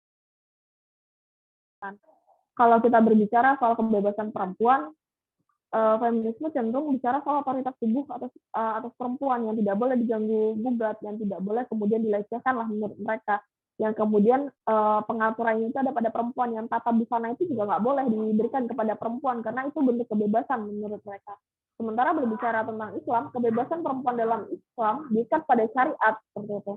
Perempuan bebas untuk kemudian memilih dia sukanya subjek apa dan dia mau mempelajari keilmuan apa. Perempuan dibebaskan untuk itu. Perempuan boleh ikut ambil suara dalam perpolitikan. Perempuan boleh kemudian terlibat aktif dalam pergerakan seperti itu. Sejauh mana ada lagi syarat dan ketentuan berlaku. Perempuan boleh ikut dalam ranah perpolitikan kalau dia sudah selesai dengan urusan rumah tangganya. Kalau dia sudah selesai dengan urusan dirinya sendiri. Kalau seandainya dikatakan bahwasannya hari ini ada narasi lagi kan ya, wanita karir versus ibu rumah tangga.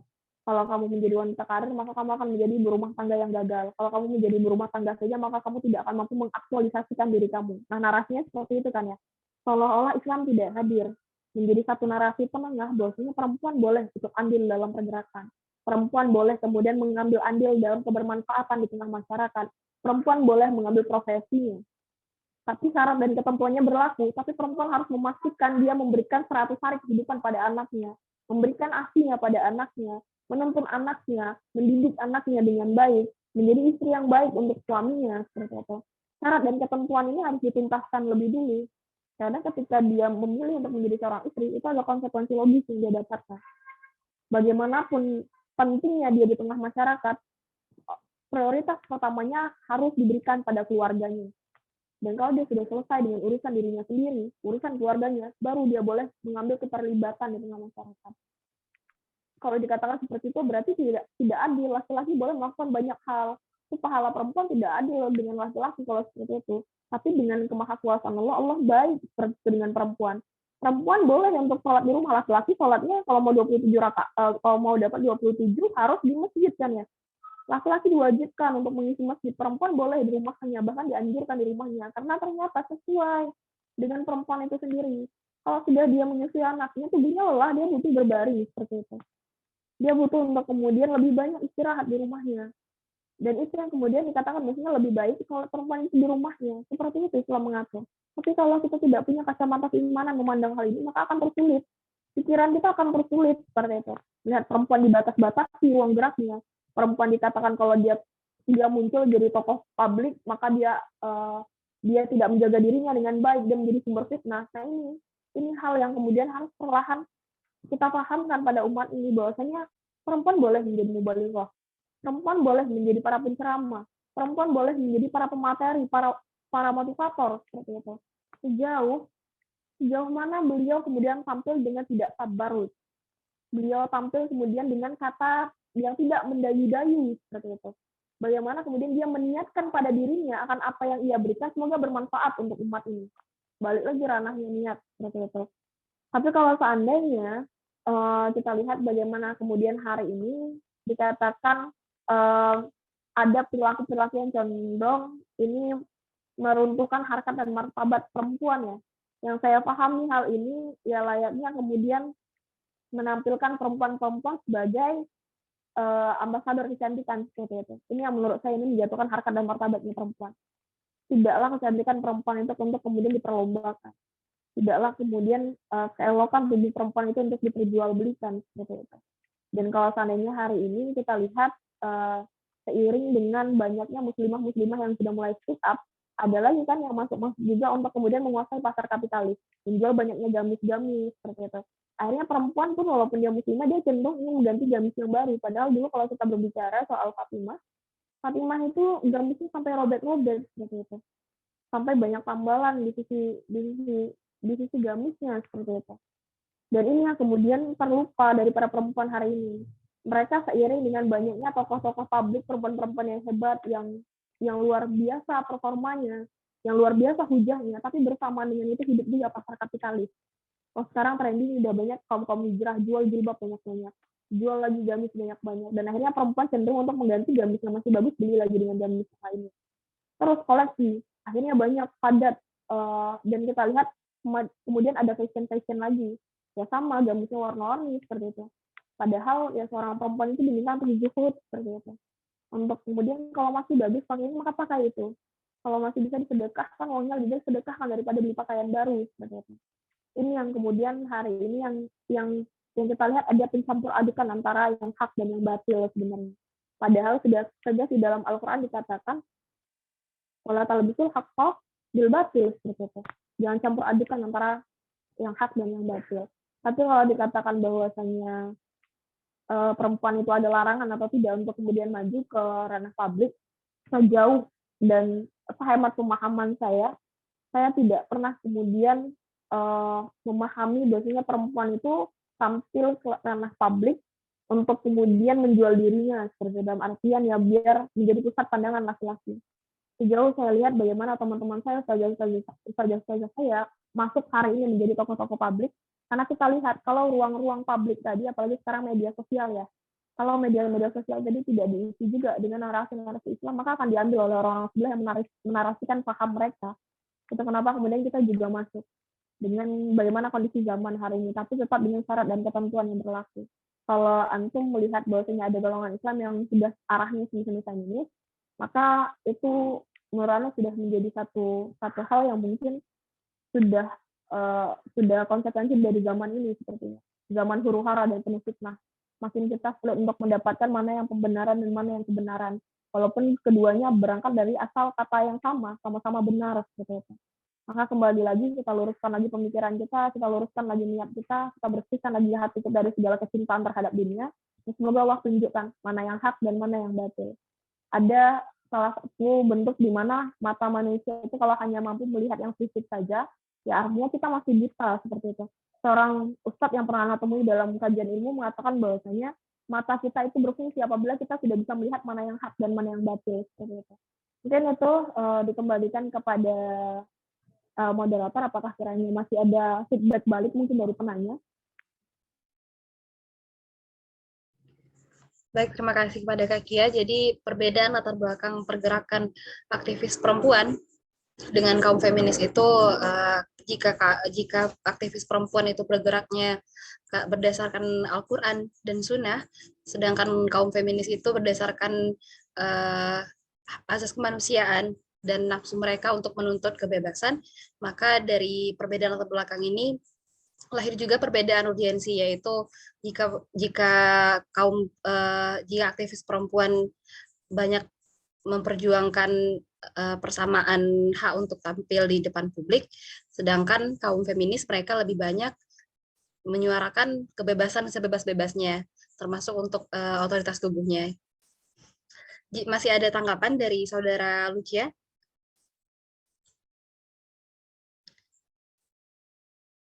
Oke, cukup ya.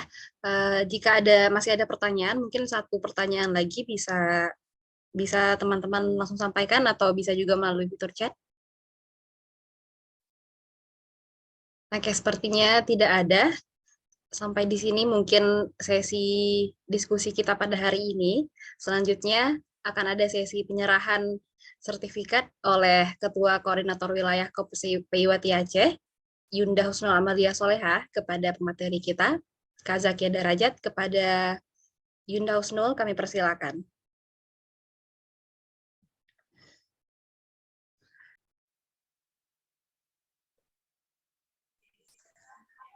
Baik, terima kasih kepada Kak Zakia Darajat selaku Koordinator Forum Perempuan Muslimah BEM tahun 2021. Kami ucapkan terima kasih Kak atas kesediaannya untuk mengisi kajian pada pagi hari ini. Terima kasih kembali teman-teman sudah diundang juga untuk hadir dalam ruang ini. Semangat teman-teman di IWATI Aceh ya. Semoga nanti ada kesempatan kita bisa bertemu langsung ya. Baik. Ya, insya Allah Kak. Selamat terus berjuang.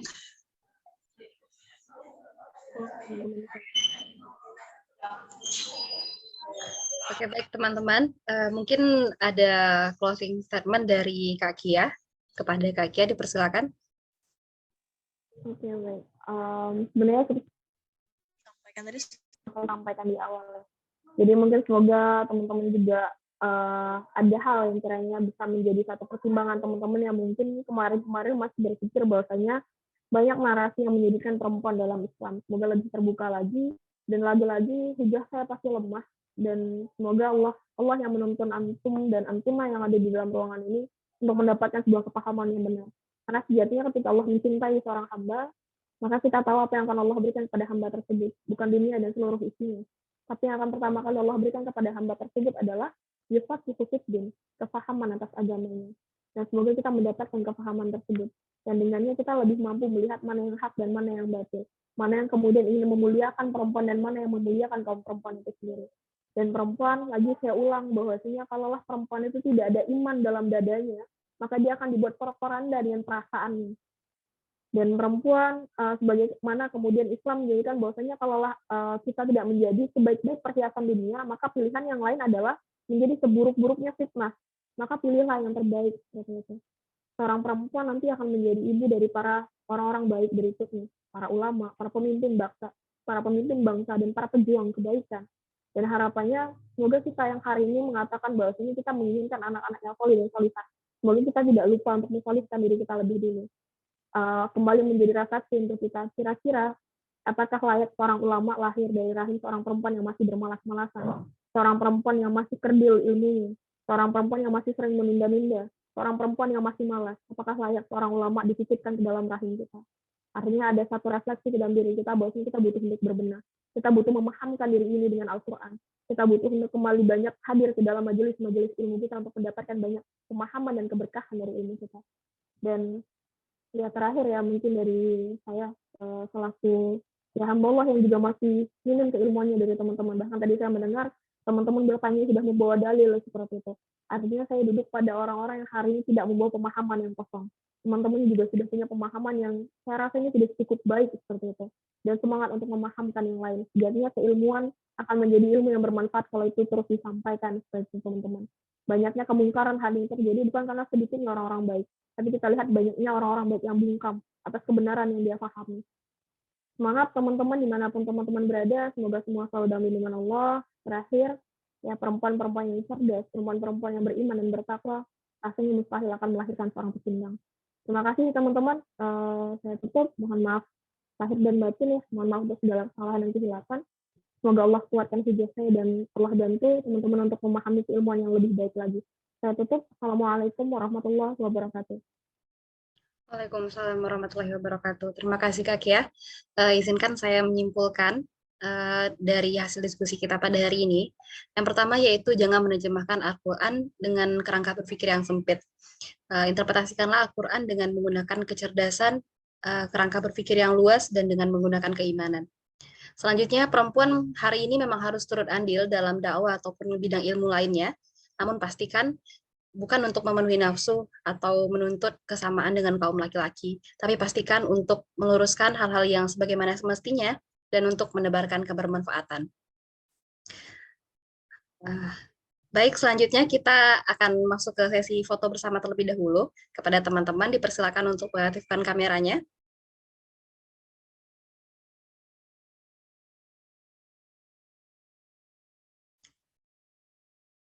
Oke, ditunggu ya teman-teman.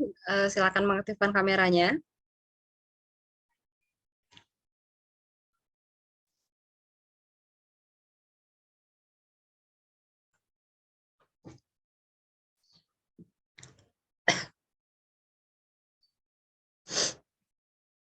Oke, kayaknya nggak ada lagi yang mau aktifin kamera ya. Langsung saja, foto akan kita ambil dalam hitungan ketiga. 1, 2, 3.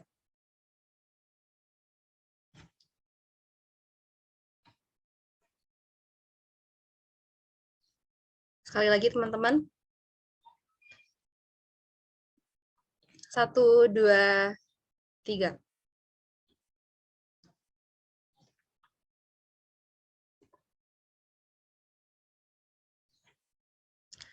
Oke, tak terasa kita telah sampai di penghujung acara kita pada hari ini. Semoga apa yang kita lakukan hari ini bernilai kebaikan di sisi Allah Subhanahu wa taala dan diberkahi oleh Allah Subhanahu wa taala. Amin amin ya robbal alamin. Saya selaku moderator pamit undur diri. Mohon maaf atas segala kesalahan dan terima kasih atas segala perhatian. Wabillahi taufik wal hidayah. Assalamualaikum warahmatullahi wabarakatuh. Sampai jumpa di kajian selanjutnya.